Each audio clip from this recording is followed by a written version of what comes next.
Hello, hello, my brothers and our beloved sisters. Dave Rogers here, Mike side one more time. We are Black Men Declare. We're here to change the narrative, to give you a perspective from Black folks, especially Black men. We have with us in the studio today our very own, our beloved Dr. William Tell. Dr. Tell, what's on your heart, my brother? Greetings to you, Dr. Rogers, and greetings to our sisters and brothers of Black Men Declare.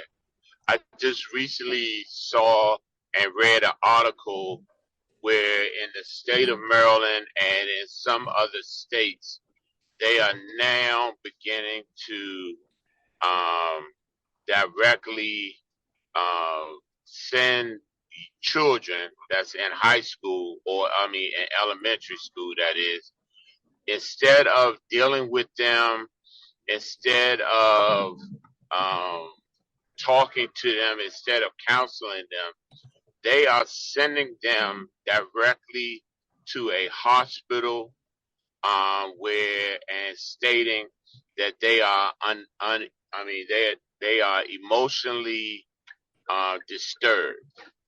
Now, with having these young people go to a hospital being labeled as emotionally disturbed, then they are putting them into a pipeline where they will be either put out of school or they will be put into some sort of penitentiary or into some sort of mental hospital, psychiatric hospital. And I'm trying to figure out what happened to when you have a youth, especially a child, when they are acting up or they're acting out or they might be just having a bad day. In the Bible, it says that foolishness is bound up in a child, but the rod of correction drives it far away. I'm trying to figure out, and I want to get the opinion of our brothers, why is it that we are now having these school systems, instead of disciplining them, bringing out this foolishness, they are sending them to hospitals where they're saying that they are mentally disturbed, or they are sending them to other facilities where they are then being labeled unfit and uncontrollable. And then we all know that once you are labeled that, then that is just a beginning pipeline for our children to be incarcerated. So I don't know why this is happening, but I wanted to get the opinions of our brothers and get the opinions of our listening audience. As always, blessings to you all. Greetings, my brothers and my sisters. Ben Danica here. I'm a little behind the sign of hearing a little bit about this context. But I mean, it is, in my opinion, another subject matter that has to get kicked down the road. We seem to be avoiding conversations that are confrontational on a regular basis. And this seems like one of those confrontations that we've got young lives at stake. But to put it off to another organization, another group of ineffective people, no decisions are being made, it's a travesty. I don't have an answer at this point, Dr. Tell, because when you kick the can down the road, where does the can stop being kicked? Who has to say so? And as they say, the buck stops where? So it is not a situation that we're talking medical. We're talking social, environmental. But where does the can get kicked? And I'm challenged by knowing that designation or deportation part of a decision-making process. I'll share that in love. Peace.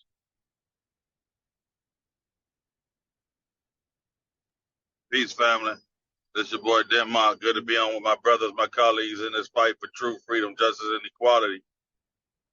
And Brother Tell, I think you said it in your last statement. I think this is the big setup for the prisoner pipeline with our children. As of recently, past 5 years, there's been more eyes paid attention to the school to prison pipeline. And so I think the focus has been on that. So I think the new way to do it is send them to somewhere to say that they're unfit or they're troubled to get some type of mental health, get in the system, then we could chart them off to prisoner pipeline. This is the one thing about white supremacy. They're always thinking ahead. We as black folks, we mostly think at the moment, what's happening at the moment, and we react to that. Well, they are reacting and saying, okay, got us red-handed with the straight school to prison pipeline. So let's add an additional step in there. It'll seem like we care, and it'll seem like we not doing a school to prison pipeline, but this is just a big setup for that. So we got to keep our eyes on it. And I'm a big advocate now of taking our kids actually out of the school system. I think we have known for the past at least 40 to 50 years that the school system has not overall benefited our black kids the way that they have white. So much data is out there. I'm not going to go into it right now, but there's so much data that says a black kid that has a black teacher is bound to do way better than a black kid who's going through school with the majority white teachers. So I think it's time that we reevaluate the whole school system and start back to where we have those churches that have the school systems with qualified teachers and training our own children, and stop sending our children out to the killing fields. Peace, family.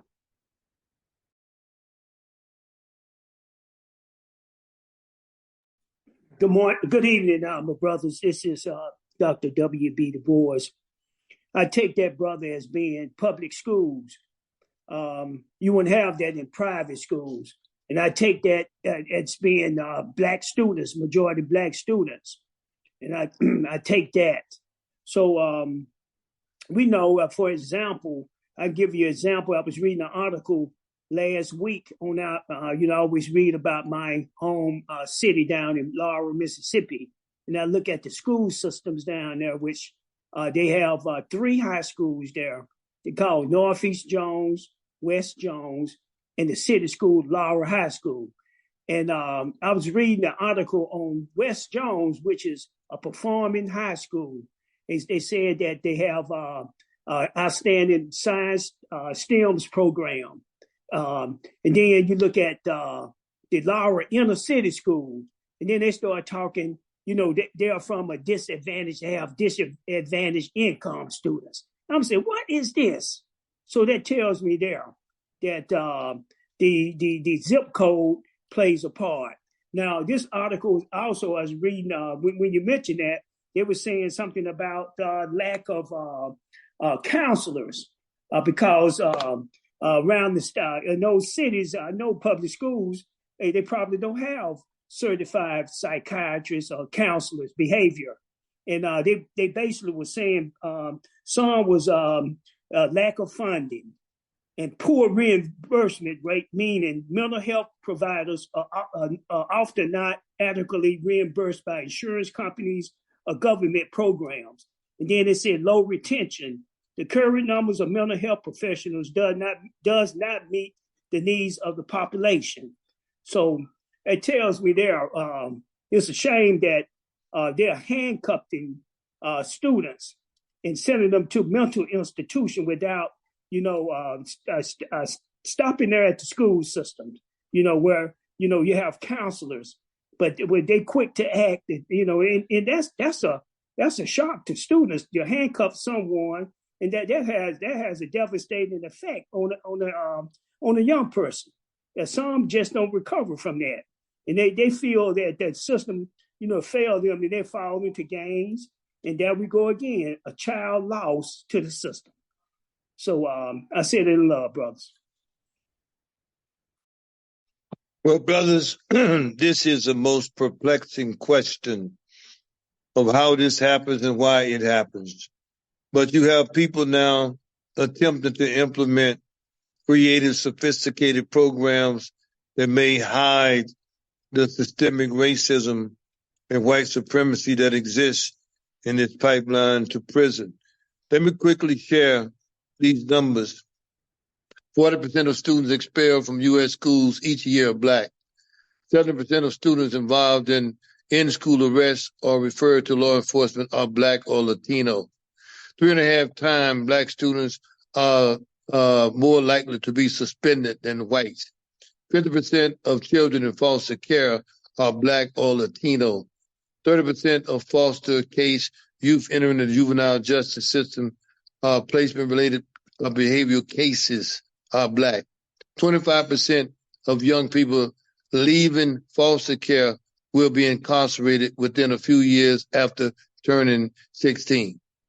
Those numbers are staggering.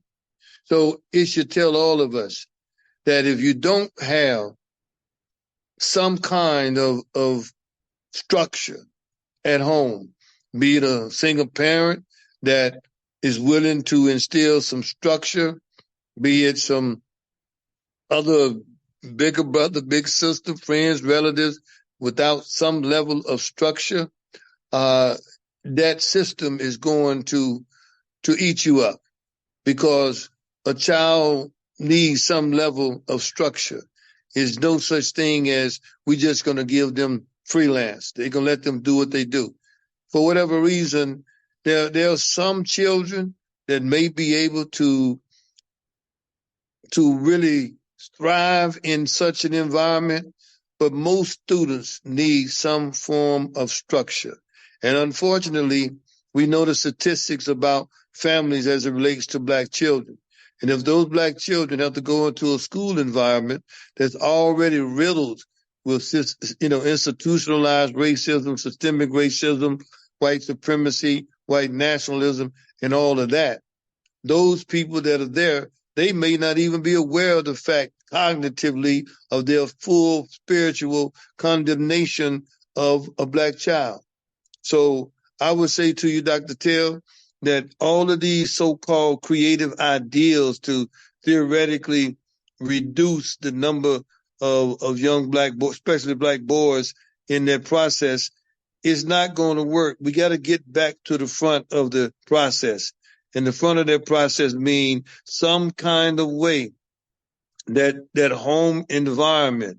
Again, it doesn't matter what kind of surrogate environment or what kind of, intact it may be, but it begins there. Because especially if you go into a public school, it's unfortunately, sometimes it doesn't even matter if you have a Black teacher. But if you go into one and where you've got white teachers in that public school, that child is going to be kind of hung out to dry if their parent is not really, really involved. I know of cases where very brilliant young boys playing around, even in the lunchroom sometime, were caught up in situations where if parents were not involved, that very thing would have happened. That young man would have got something put in his record. The next teacher would have looked at it. He could have been a bright child. The first time she would have seen that child saying something, doing something that she deemed inappropriate, bam, something else would have been slapped in that file. And so if they miss you in the 3rd or 4th grade, bam, they catch you in the 5th grade. They want to snatch you before you go to middle school. So, brother, it's a serious issue that we got going on.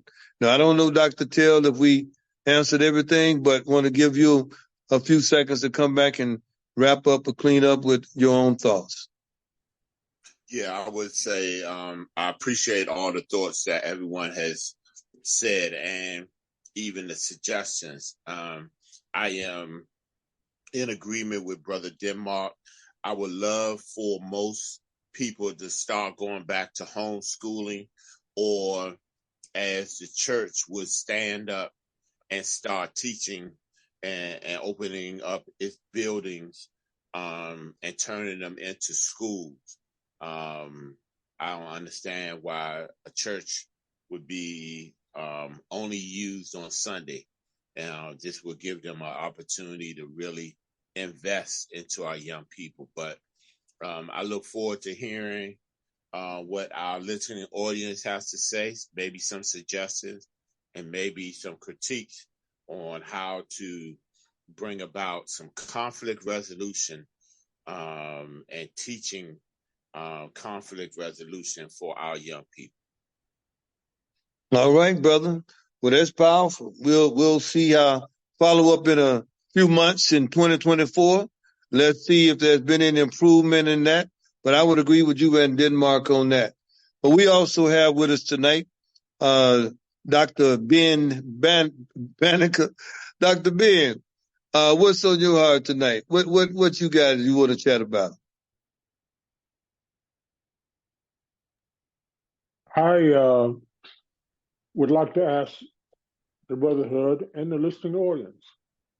I am residing in the Deep South, and I have been thrust in my face a topic of interest that troubles me greatly.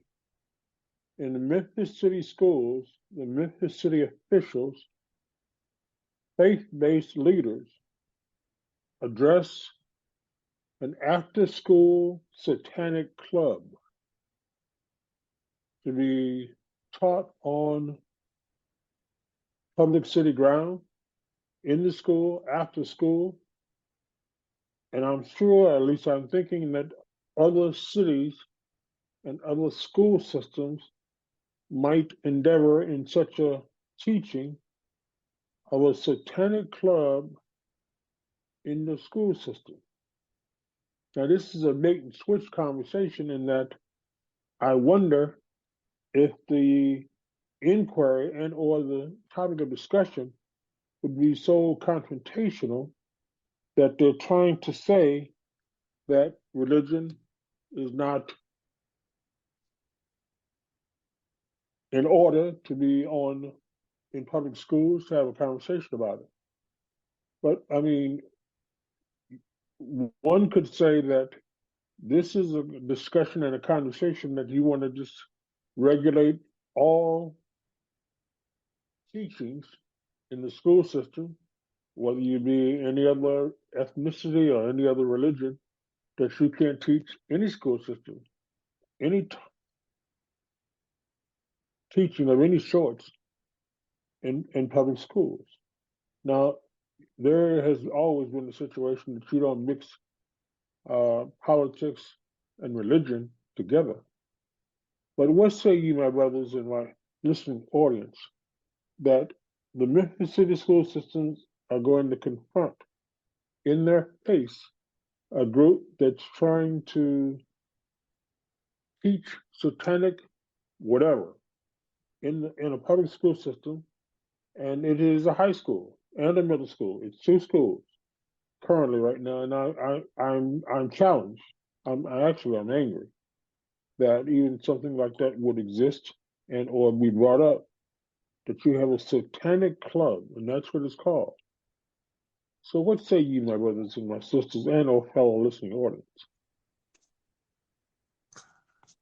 Greetings again, Dr. Banneker, Brother William Tell. I would say definitely one, that it is the responsibility of the church and those who claim to be followers of Christ to stand up against such activity.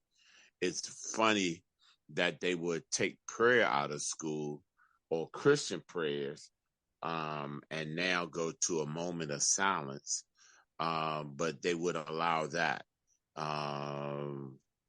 Secondly, because people have come across or come against Christianity being taught in school or there has to be an inclusion. Unfortunately, that's what you will have. But it doesn't negate the fact that people ought to stand up and protest. And one, pray, and then two, make this group or this club so uncomfortable by protesting, by talking out against it, that they decide, you know what, it's not worth us meeting any longer, or us meeting out any longer out in the public. So I don't fault the school system, but I fault those who proclaim to be believers and followers of Christ to not stand up and make it uncomfortable. As always, blessings. Peace, family. Yeah, this one is strange, man. And this is one of those cases where the believing body shows its weakness. I believe this is where the believing body, no matter what you call yourself, if you say you believe in God, we have gotten so weak that we bow down and submit and allow things to happen without going to battle for righteousness. It's not just this subject, but being that we're talking about this subject, this just brings it to light of how weak the believing body has become. All over the world, things like this is happening, and the believing body is just sitting by idly, not saying nothing, not saying nothing. And this is very frustrating, even for myself to think about. Just like, I sit around with situations like this, and I think, what more can I do to help righteousness come back into play? It's like we are at war. It's a war going on, and the wickedness is winning. The wickedness is winning. I mean, I can't see it no other way. It's whether it's the satanic stuff that you're about, whether it's homosexuality, it's just all over, and we just sitting by, filling up the churches on Sunday or Friday or whatever day you serve, filling it up, but the wickedness is continuing to run rapid across the world. So, I mean, I know I'm talking broadly. I'm not dealing directly with this subject because it's just frustrating just to hear this kind of stuff. That you look here in Atlanta where they had a homosexual school where your child can come and they can, continue to promote those ideas in your children's head. He said nothing. We said nothing. I don't know, brother. It's a fight for freedom, justice, equality, righteousness. Oh, my God. Peace, family. Mm-hmm. Well, I must say, Dr. Batica, this is one of the most outrageous attempts to demonize the school system and just straight out in your face that I've ever seen. So it gives us an example when you look at the rationale from those who put the program together, that it's just supposed to show Satan as a metaphorical, mystical type of creature or person or entity, where the emphasis is going to be on wholesome things like science and literature and games and all of this kind of stuff. But the problem is that at that age, elementary, that if that child begins to open themselves up to the possibility, like Denmark just mentioned, where it was a kindergarten thing, when those children open those up to themselves, it's very dangerous because they don't have the ability to filter. They don't have the ability to do any of that. And so they may look at it on an equivalency basis that, hey, there's a God, but it's a Satan, it's a devil, it's a whatever. But hey, there's good things about Satan. There's bad things about God, whatever. You know, they don't have the ability because their minds have not developed that kind of capability. So I scratch my head as to how in the world. Now, that particular information that I read, it goes on to say that if the school is unwilling to support it, that they may give consideration to renting another place. And I scratched my head and said, what parent? Well, you know what parent would do that? Those parents that would think, feel, and believe that if somebody took care of their child from the time they got out of school until 5:30 or 6 o'clock, that would be a great help to them. Not realizing that how is that going to help you? That's going to give you another issue that you're going to have to try to deal with. How are you going to debottleneck that stronghold? So somebody said, hey, you got to consider First Amendment and all of this kind of stuff. I mean, we're getting too crazy. I mean, it's almost like the people were communicating the other day, the presidents, on the concept of anti-Semitism and all of that it depends on the context. You know, what's the contextual nature? Well, at the end of the day, what is everything we ever known about Satan, the devil, Lucifer, whatever? That total corporate mindset has been something that's negative, that's bad, that's whatever. But now you do have an emerging small, although small, but there is an emerging segment of the population that believes it allows you to be a free thinker, that you are not theoretically controlled by some religious dogma. And so I'm very much concerned as you are, Dr. Banneker, but I want to make sure we give you an opportunity to share your closing comments on this subject matter. It's very disturbing. W.E.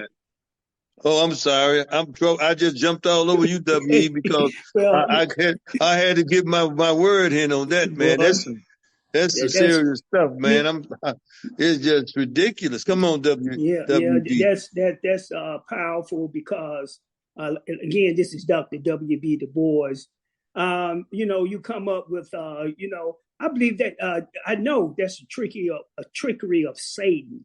What he's trying to do is say, oh, okay, we have freedom of religion, you know, so we go try to push this thing and see what they're gonna say. If they're gonna say something, we go let the public, you know, we go be blown out. See, that's how Satan works, you know. So we got a talking point. So again, that's attack on you know, saying okay, you got the first freedom of speech, you got freedom of religion, then you got these lawyers come in. That, you know, it's a trickery. So you got to stand firm in your belief.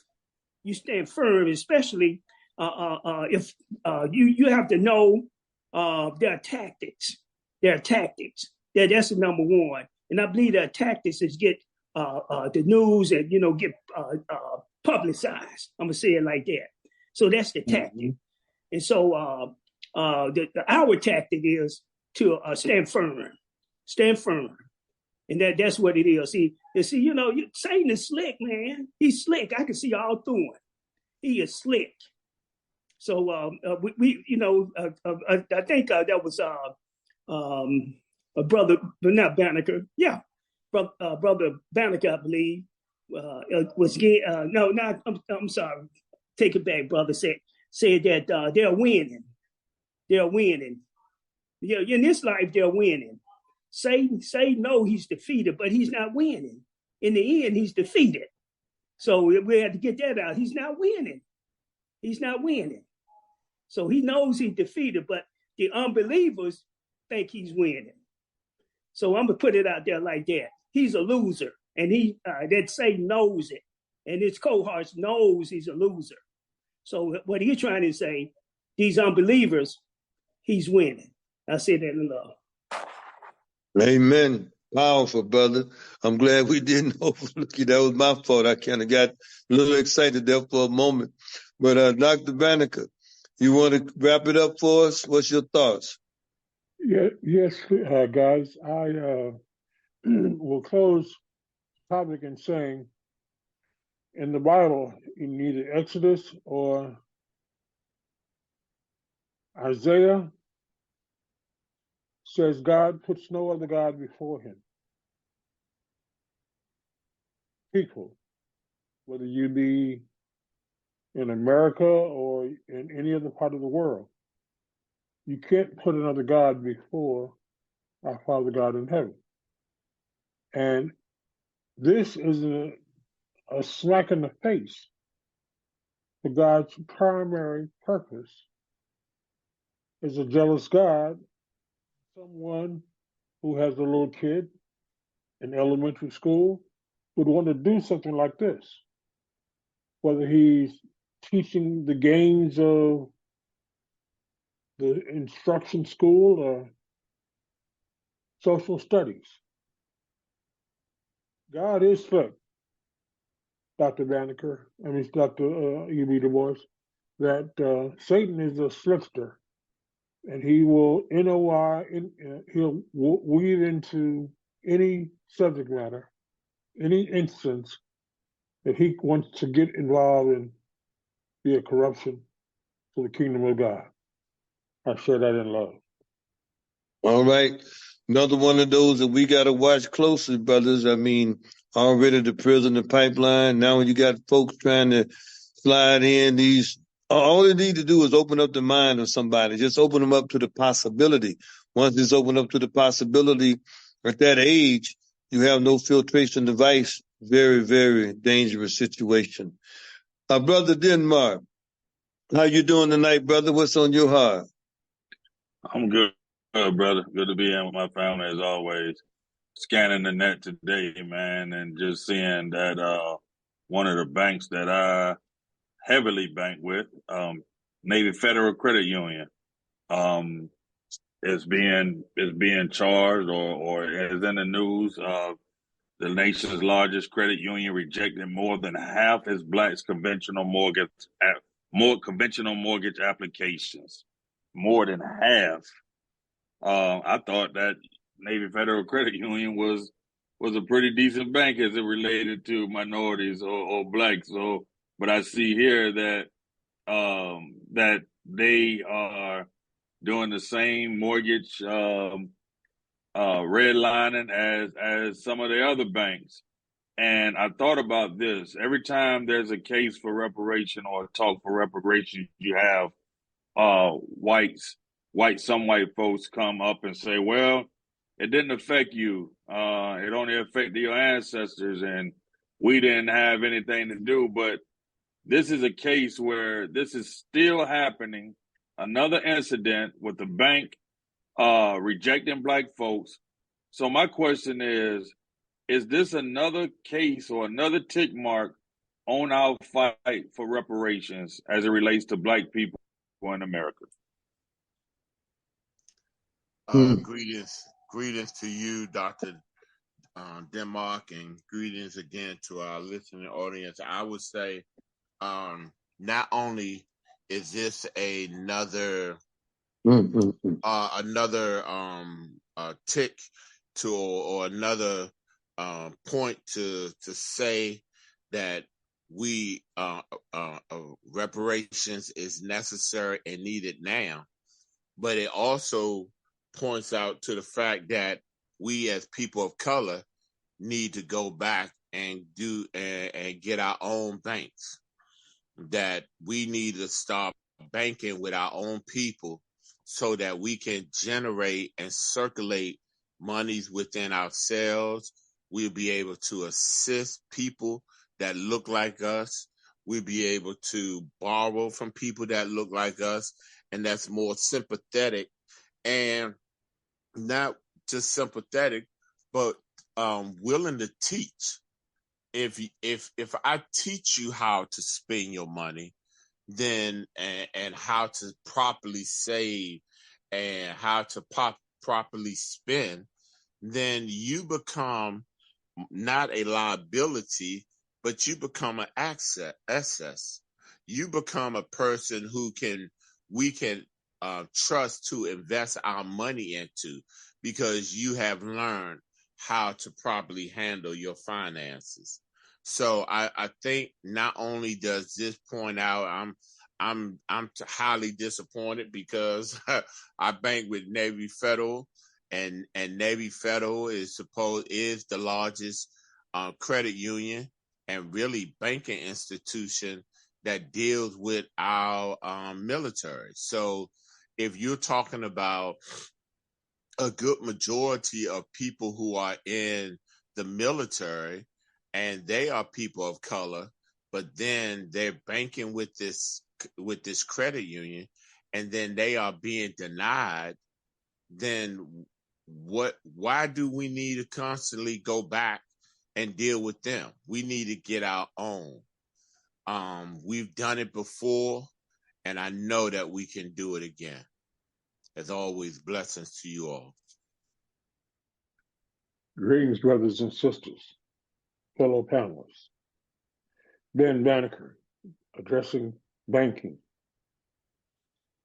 I want to bring to the attention of the group and the listening audience that the Navy Federal Credit Union, or ABC Bank, Chase Manhattan Bank, Bank of America, any bank, is now under auspices of our ancestors, our forefathers, and that all banks are being scrutinized, and there is a collapse of one currency around the world, one denomination. Banking is being combined. There will be a shortage of banking facilities. There's a shortage of currency to be spent, and we'll be using debit cards or electronic cards to transact businesses.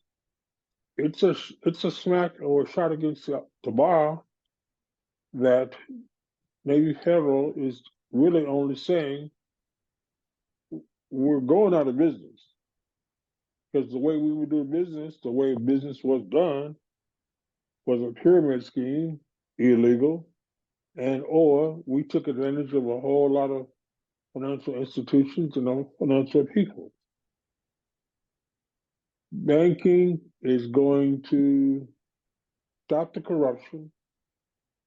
Any transaction of any dollar amount is noted and will be noted in the quantum financial system that's being initiated right now, rather than the fiat banking system.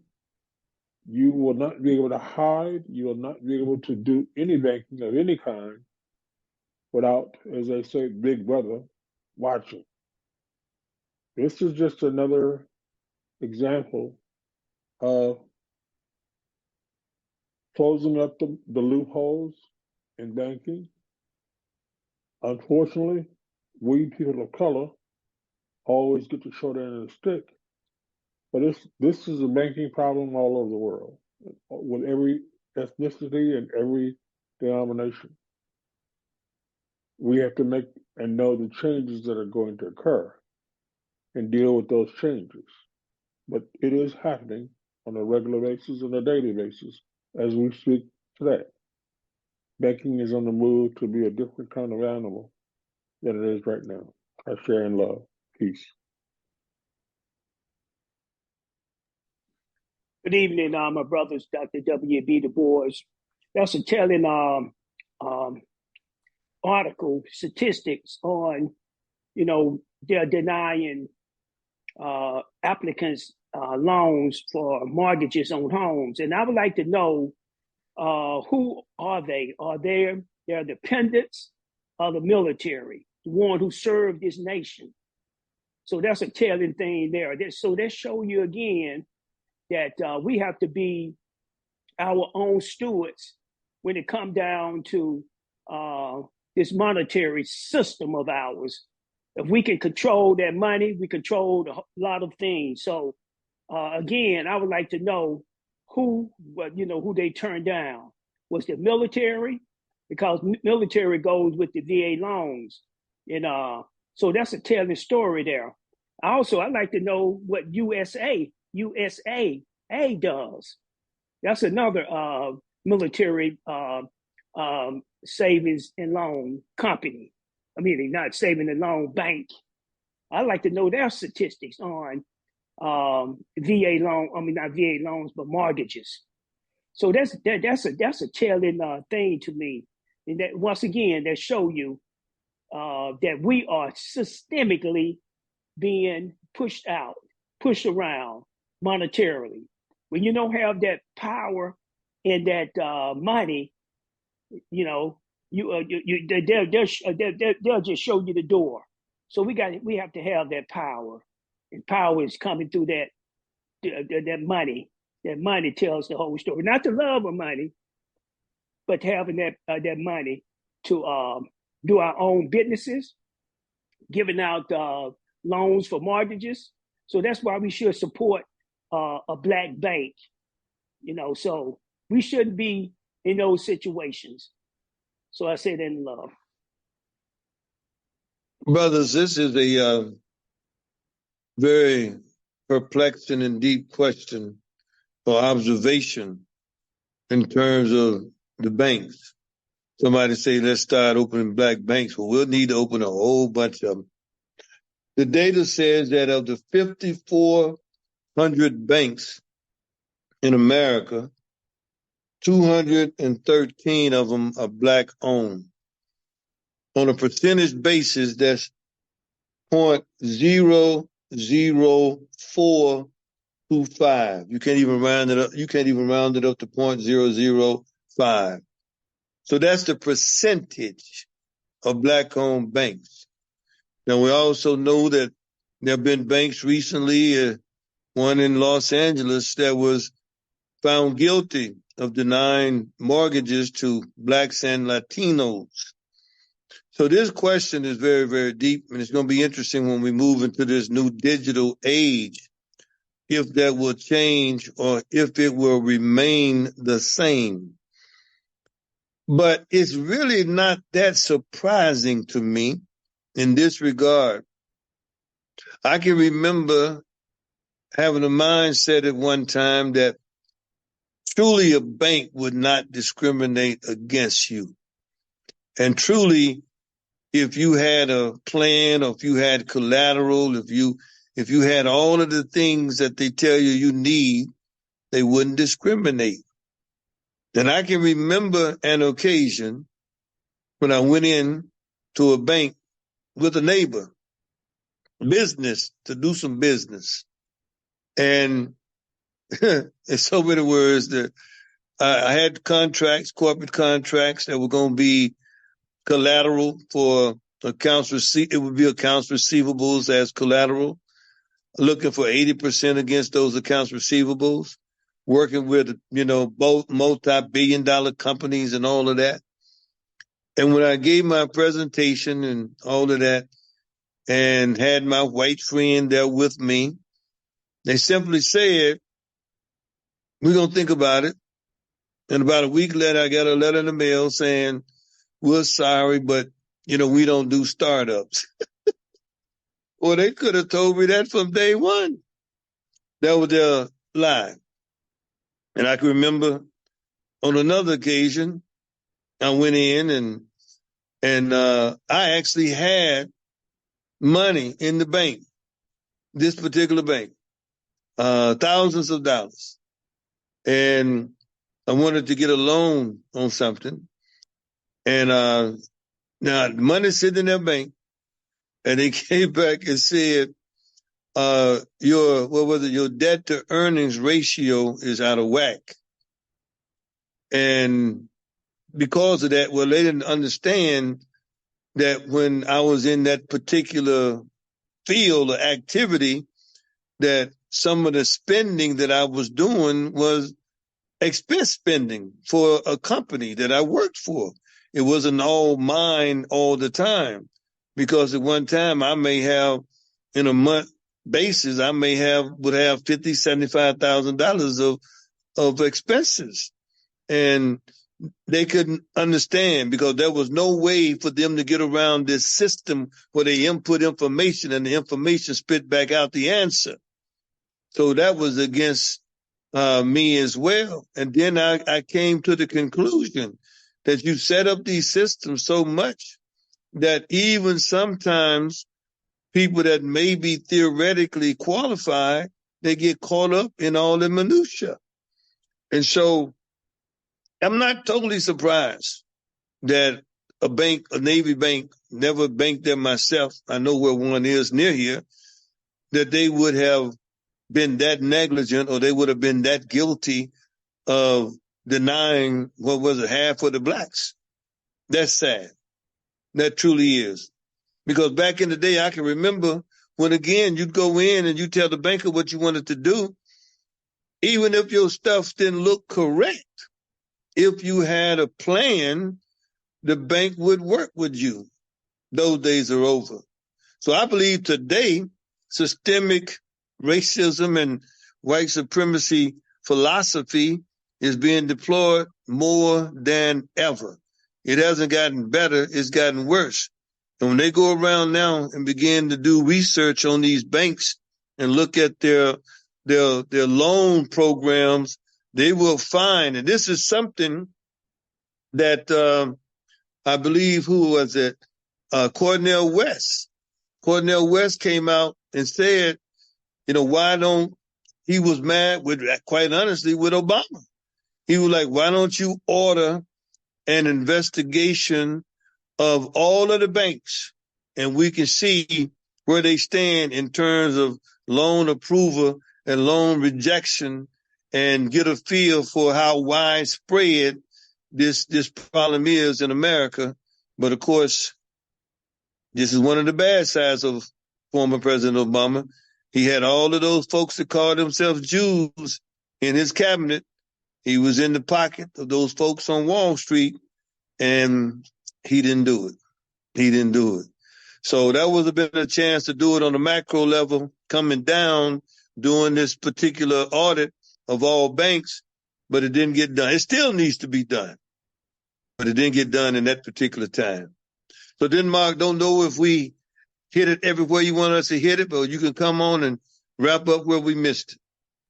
No, I think we hit it out of the park, man. I just think that this is further case, again, why blacks in America, if you can trace your ancestry, any part of your ancestry, to being a slave in America, that we are rightfully due reparations, because the practices of 400 years ago have been redefined, but are still being done in the year 2023.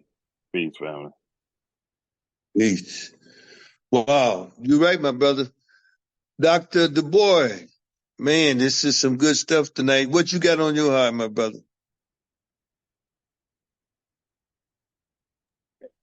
Thank you, thank you, brother. I'm gonna go over into college sports tonight. Picked up on the article about 2 weeks ago. We all heard of the name, image, and likeness, the NIL on these college athletes, which I think is pretty good. Get what they deserve. These coaches, head coaches making millions and millions of dollars, and some of these athletes, not getting nothing. If you go to a bowl game, we know about a bowl game coming up. Look at these big bowl games. So that's millions and millions of dollars for the colleges. So anyway, we had picked up on the article, like I said, and the article is titled,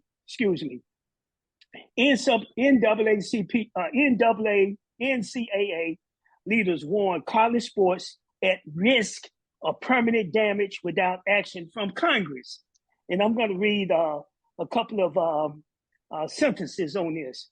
It says the NCAA most powerful, check these conferences out, delivered an urgent plea to congressional leaders last week.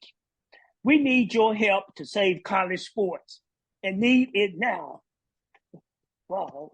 The commissioners of the Big 10, Big 12, and ACC and Southeastern Conference quietly lobbied leaders in both parties, including McConnell and House Democratic leaders Jeffries, to back legislation that would set national standards on how collegiate athletes can profit on their name, image, and likeness.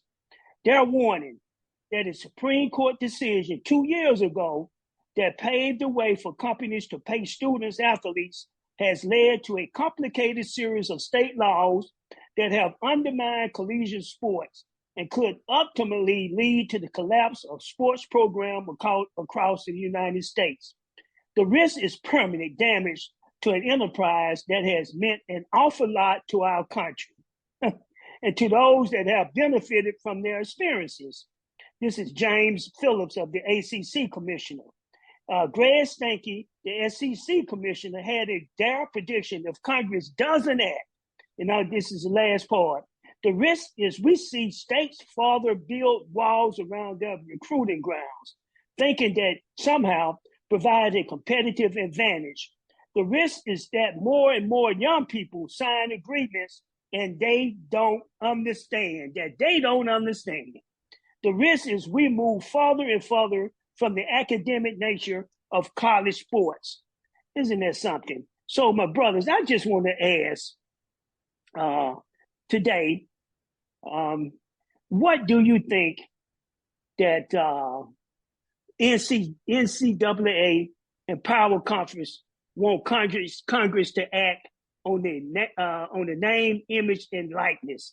I just want to get your feedback on that. Why does these commissioners want these congressional leaders in Congress to act on this name, image, and likeness situation? Dr. Du Bois, I'll be the first to talk about that. Will tell. I would definitely say greed.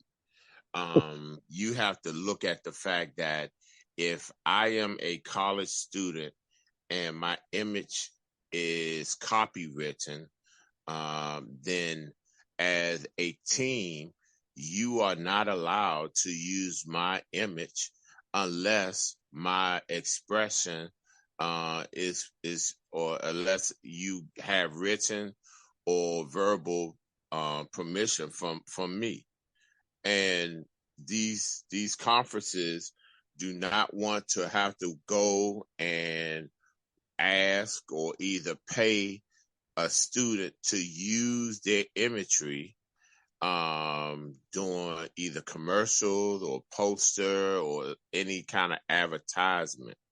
So I believe that that's one of the main reasons why the NCAA has decided that they would like to be able to not allow people to have imagery put out there.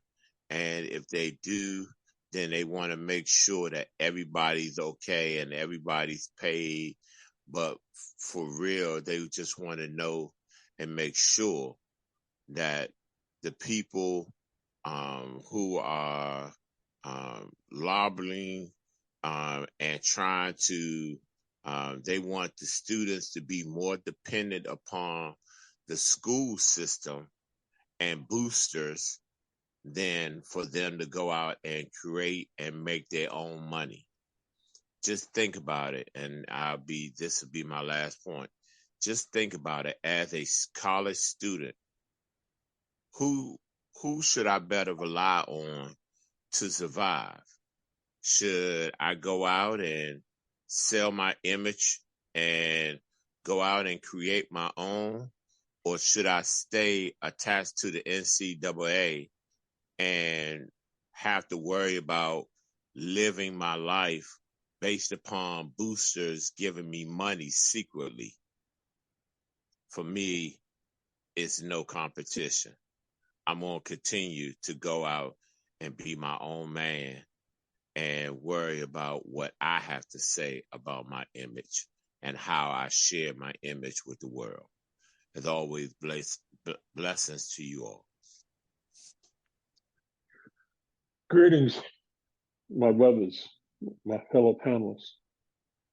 my listening audience, this has been Banneker. Dr. Tell, you hit the nail on the head with the initial first word you mentioned, greed. But the problem with this greed is that they can't figure out not only who to pay or who to receive or how much they want. It's almost as if you're playing around with cannabis or hemp oil or marijuana. They don't know how to break down the numbers to justify who gets a piece of the pie. There has been so much stated on the compensation of these schools getting in these bowl games. We're talking a lot of money. And some schools have an endowment or have, what do you call those, donators or, but it is an inequality, and they haven't mastered the hold on the lack of money or the lack of understanding how to use the money. So it's, to me, it's greed. And who runs the show? The representatives you mentioned, the political representatives you mentioned. I don't know where King Jeffrey fits in, but I know the other guy is about that dollar. How do I get mine? And then you're talking about these political entities getting money for a college, and they're implying, well, you can't give them so much money to a college. They don't need that much money. It's still greed. So you have got another situation of kicking the can down the road. Who makes that decision? Where does the buck stop? And some of these young athletes, past, present, and future, are going to be absolutely financially set before they go into a new level of athletics in the pros. I share that in love. Peace. Peace, family. That's the audacity of it, those conferences to come in and try to have someone do something about money now. What about the past 40, 50 years of those colleges benefiting off the back of student athletes? What about those years? Where is that money? Show us the paper trail on that. Then we can have a conversation on doing something about the now.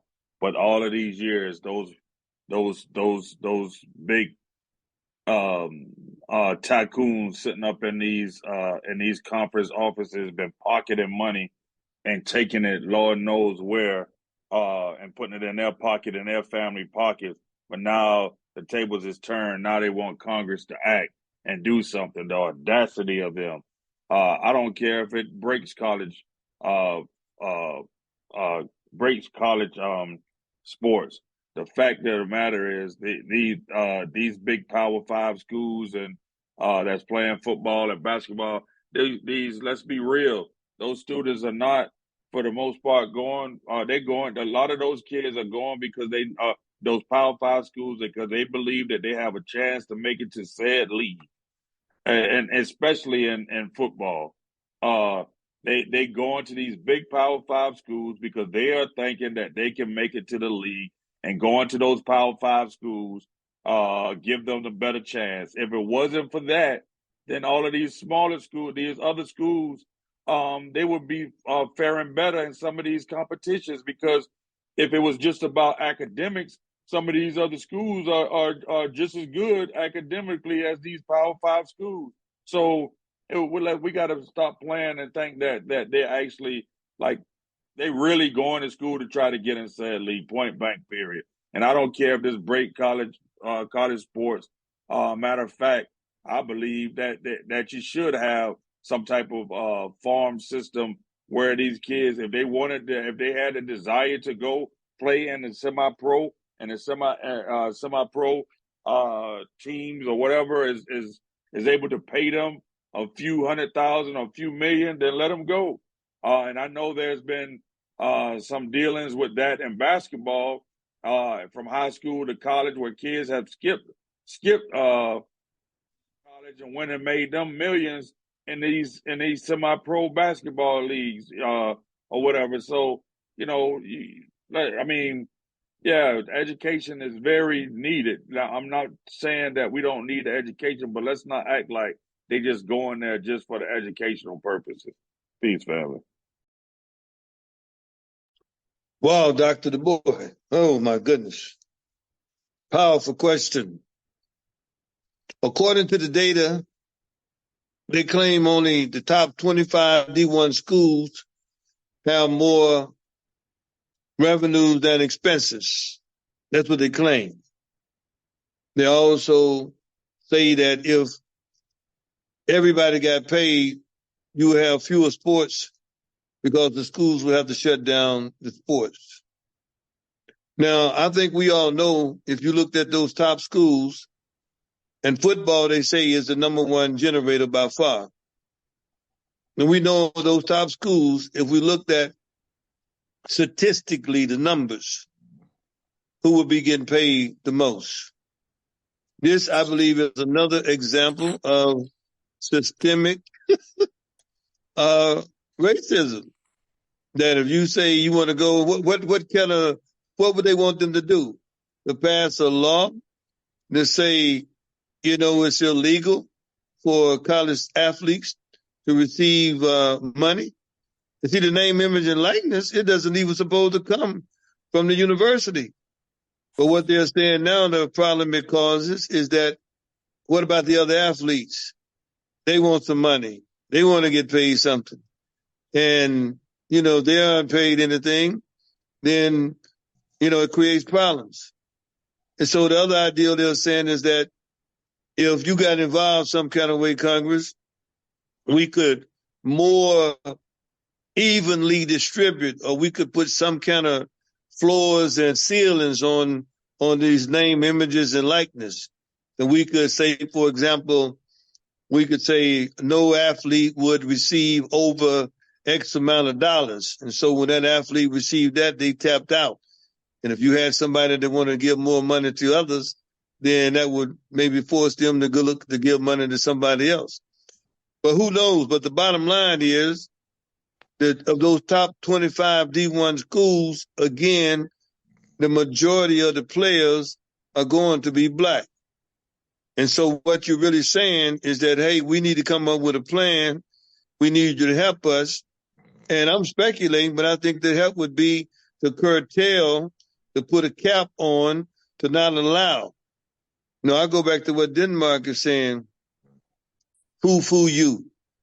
I mean, it should not be a situation where an athlete giving up their body in college should feel like they are a criminal, to feel like they are a criminal to be able to receive some money for bringing in revenue for those schools. Now, I would agree there are some sports that they're not going to be very profitable, but that's okay. You always have a loss leader, but in this case here, we could say a profitable leader. And that profitable leader for not only that school, but perhaps for that conference, perhaps for that segment of the country, or for the overall programs. That since that much money is coming in, hopefully maybe they're saying to these guys, you need to legalize that it's okay that we can share this over $1 billion that we're making and share it with colleges, that it would be legal, that we would, maybe that's it. I'm hoping, because if they're going in with an idea to stymie or stop these payments, they're going to have a lot of backlash. Because once it's out of the barns now, and people are seeing how much money that's being made by some of these athletes. Now, I hope that some of these athletes could be a little bit more mature. That may not be the right word, but in how they spend that money and how they are seen in spending that money. Because sometimes they may appear to be less than mature, seem to be flamboyant, a whole bunch of things that are not positive. But at the end of the day, I'm leery whenever you have the commissioner, which is made up, of course, a bunch of men by other mothers, come together to speak about a group of men that look like you and me, to say we need your help. Most of the time, there's going to be some kind of stranglehold that they want to put on the group. That's kind of how I see it. Dr. Du Bois, why don't you come and wrap up what we may have missed? Powerful, brothers. I just want to go down the list on the 2023 list of the 10 athletes, monetary value, the NIL. And these 10 are Bronny James, $7.6 million. Wow. Arch Manning, $3.7 million. He's out of the University of Texas. Mickey Williams, University of Memphis, $3.6 million. Caleb Williams, University of Southern California, $3.2 million. Olivia Dunn, Louisiana State. This is a female gymnast, $1 million. Shedeur Sanders of Colorado, I think he has $3.2 million. Marvin Harrison Jr., this says $1.6 million. Hansel Emmanuel out of Northwestern State. Wow, these are the small school, $1.5 million. Sanisa Lee, which is a female athlete from Auburn University, $1.5 million. And I'm going to end it, say Dre May, University of North Carolina. Let's see here. It doesn't give the name, give out much. But here we go, $1.3 million. So they show you, brothers. Bronny James, man, wow, $7.some million. So that's why they're trying to come in, my brothers. These power conferences trying to come in and control an athlete, but they can't. My brother mentioned, go back in history. How much have you made? How much have you made? And how much of these athletes were suffering? Just going to school. You got a scholarship, but still they need money to live on. And when they start making that money, see what happened. So thank you, brothers, for your comments. Wow, man, that's heavy. And again, it will be interesting to see the retained earnings of the NCAA. I never heard it was a nonprofit organization. So I would love to see what are those retained earnings and where they investing all of that money that they're making. It's going somewhere. Hoping it's not just going into the pockets of the folks that make up that FPSB decision-making process. But brothers, I want to chat just a moment about another thing that's been very intriguing to me. We've seen all of this discussion about NATO, with Ukraine's desire to become a member of NATO, and the United States implying to the Soviet Union years ago that they would not encroach upon them at all, that they would not attempt to bring any of those nations bordering their borders into NATO. We know in 2014 there was a, lack of a better term, coup that occurred in Ukraine. We know that Ukraine has been voted one of the most corrupt nations in the world. And now they're at war with Russia, and even the Pope said that Russia did what they would have done simply because the United States and other NATO members didn't keep up with the deal that was made. And so Russia did what they did. And then on the other hand, you have what's going on over in Gaza, where you have now a situation where the president is saying or allegedly have said that, in so many words, Netanyahu, you just going too far.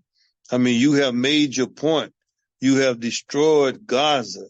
I mean, they're saying the rate in which those bombs was falling indiscriminately, that half of the bombs were launched didn't even have a end target. They were just launched to destroy. And so our brother from Turkey, he made the decision and said, you know what? I'm going to give up my NATO membership because I can't roll with everything that you all are doing. You know, what you're doing as it relates to Ukraine. I definitely can't relate to what you're doing in terms of Gaza. So I'm turning in my membership. So Turkey has left NATO after the United States again vetoed a UN. Everybody else wanted to vote to say, hey, ceasefire immediately.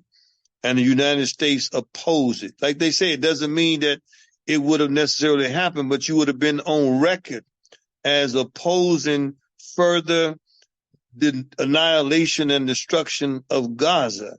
But the United States opposed it, saying that, oh, they have every right to defend. You ain't defending nothing now.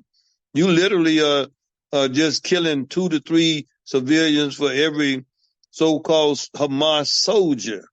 So I guess the question is, when you look at that, when you look at what's going on with the BRIC nations, Brazil, Russia, India, China, South Africa, Saudi Arabia, and all of the other nations that's now becoming partners with BRIC, when you look at the Saudis becoming more independent of what America wants them to do. And matter of fact, the Saudis own a whole lot more America than we could begin to imagine. So I guess, what does that tell? What does all this tell us? You have a Turkey backing out saying, forget you, NATO. You have these BRICS companies beginning to go ahead and say, we're doing our own currency. We're doing our own thing. We don't have to trade in the dollar. The dollar is like worth a penny for what it was in 1913. It's like about a penny.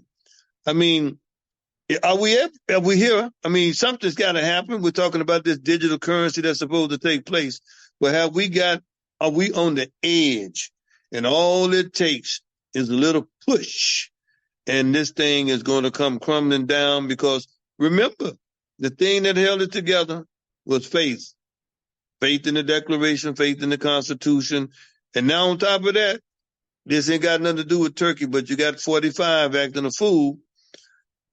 Is the United States ready to become a banana republic? Is it ready?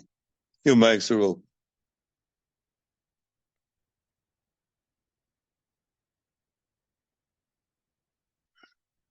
Meaning that it's just like any other third world or developing emerging nation.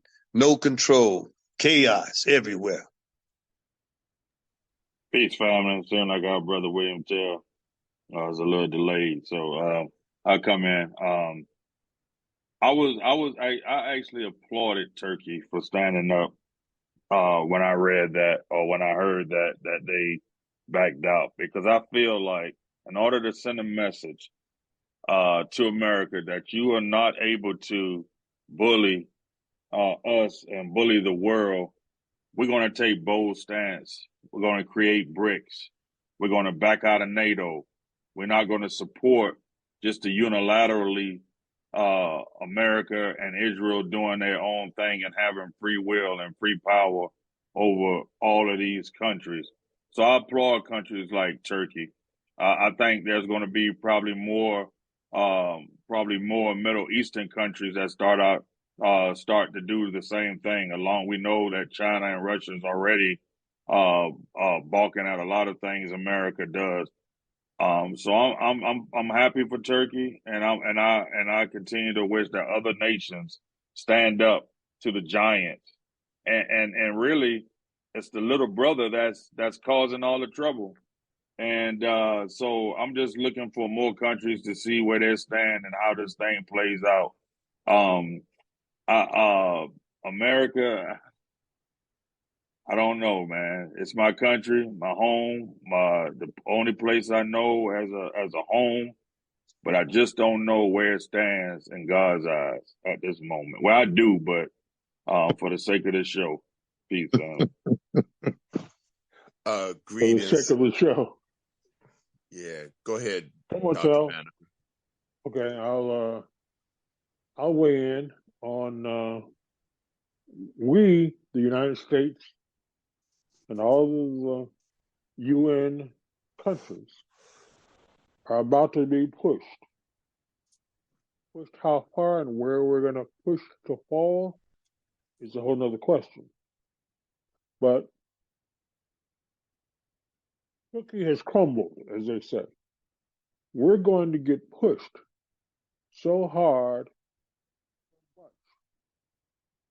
I am under the opinion that the supply chain is going to have some problems in the months to come. So I'm not happy that Turkey pulled out of NATO, but somebody has to start the crumbling. And I am offended that the United States has paralleled its political process in authoritarianism. We are going to be pushed. Now, where we're going to fall is a whole other question. I said that in love. Peace. Well, let me go ahead and make my comments. I agree with both of you all that it has now come to the mindset that to other countries that America is not the power structure or we are not the people who are setting the bar. It is good, as Brother Denmark has said, that Turkey has decided that they're going to be the ones to stand up against America. What I find interesting is that you have so many people trying to still come to America because we are supposed to be the land and the home of the free and those who can come and make money. So it'll be very interesting to see in the next several months if the BRIC will continue to push back to America and do its own thing, or will they go ahead and just stand up and say we're going to do our own things, or will they eventually come back to America and say we apologize, we need your help, we need you to be our big brother? It's going to be very interesting to see how they come back and do. Good evening, my brothers. It's a powerful question. Turkey pull out of NATO.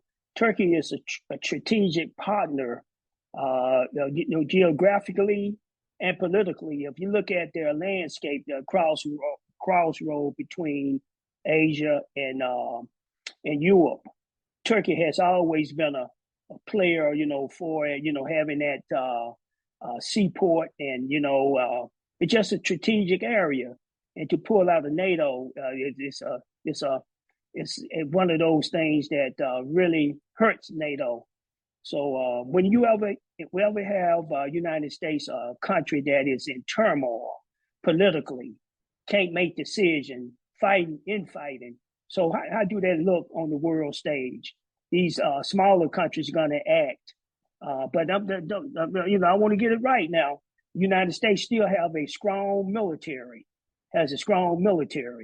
So I hope that nothing break out. But again, you're looking at Turkey. Your question is, Turkey pull out of NATO, and this is gonna send a sharp wave through NATO, because Turkey is a key partner And it all started way back in, I think it was 2010, when Israel had a blockade, and Turkey was sending a humanitarian boat there, and Israel fired on the boat. So they're poured and not getting along, been there a long time. And I think it was several Turkish got hurt, killed. And Turkey was asking for apology and reparation, which Israel never did. So that goes back. And again, being a Muslim country, and the Hamas, and the Palestinians being majority Muslim, so Turkey has a connection there, and they also supported Hamas. So there's a relationship there. So for United States to again vote not on the ceasefire, so that stirred the pot right there. So again, we just have to see what these BRIC countries and the United States, still powerhouse in the economy too. So as my brother Teo said, we'll see. It's just a wait and see. But again, United States, they're crumbling, like my brother said, like a cookie. They're crumbling. This is my country, but politically, we are in turmoil. This country is divided. It's more divided than the Civil War in the 1960s. So these fools, I'm gonna say it like that. Those fools up there. It's only take a few to stir the whole pot. Those few fools up there in Congress is acting crazy, like always. Say that in love. Brothers, you've hit some great points. And think of it like this. When the United States was the big bully at the playground, having its forces all over the world, stationed in 180 some countries or whatever, all over the Persian Gulf, all over the Middle East. That was like John Perkins told us in the Confessions of the Economic Hitman. That's how the United States roll. Go over, make your bill and infrastructure for you, overcharge you for the infrastructure. No, you can't make the payments, then say, hey, we need to come over and put a military base here and we'll help protect you, blah, blah, blah, blah, blah. Then interest compounds, and nations never able to pay. But now you look at a Turkey, they're a prosperous place, a prosperous nation. Most people don't see it that way. But you had a very good point, Dr. Du Bois. You got all these Muslim countries around there. And I think, some of them just finally got that tired of saying, you know what? We're sick and tired of America coming over here and, bullying all of our brothers. We're sick and tired of it. And think about it. Here you got the current president saying that old same tired line, Israel has every right to defend itself. When now everybody almost in the world is saying, man, you have defended yourself enough. It's crystal clear that you are superior in the military complex. You're superior. And when that slipped out, that Biden had inferred that the other nations was beginning to question Netanyahu and Israel. All of this stuff going on college campuses. You trying to force presidents in presentations before Senate subcommittees to answer the way you think they should answer, when they're trying to answer in a way to say that we want to maintain freedom of speech. It all depends on the context of what somebody is saying. And they want to act like they're all lawyers, most of them. They want to act like they didn't understand what those presidents were saying.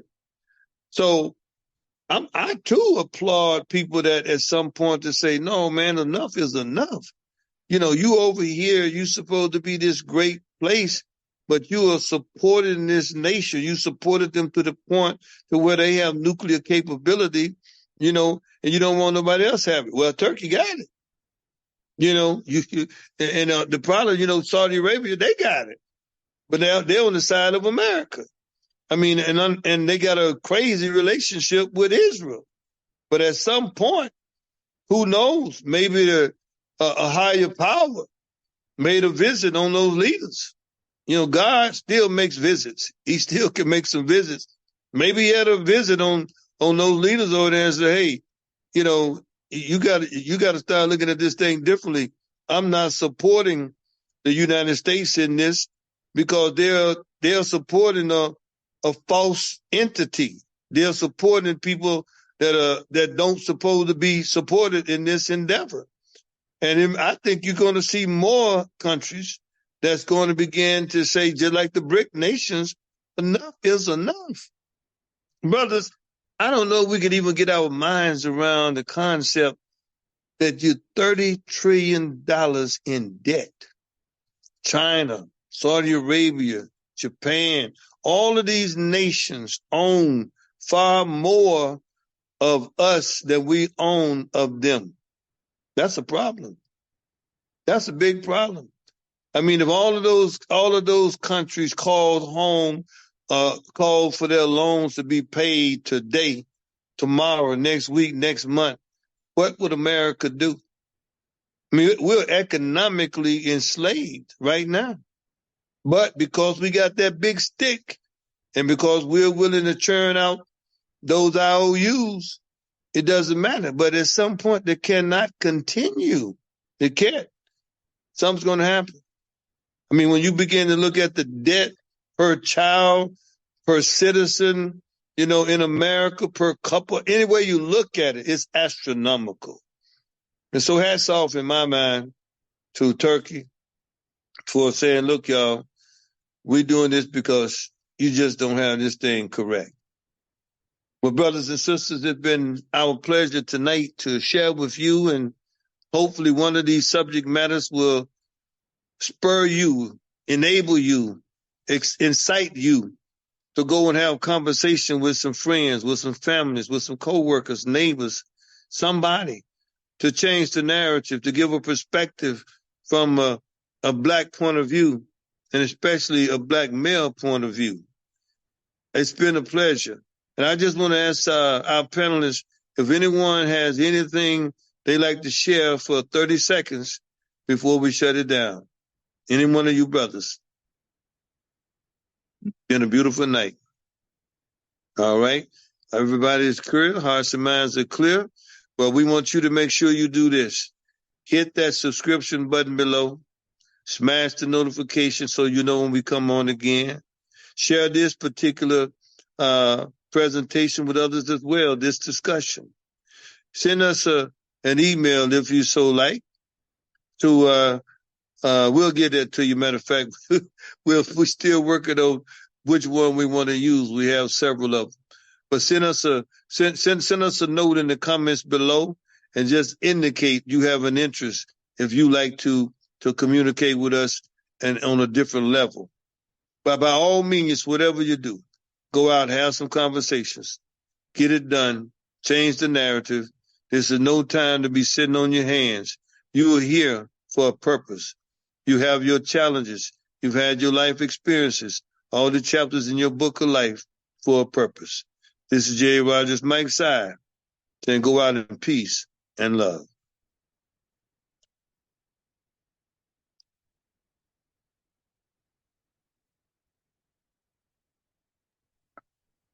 Beautiful conversation. Amen, brother. Beautiful, man. Beautiful, man.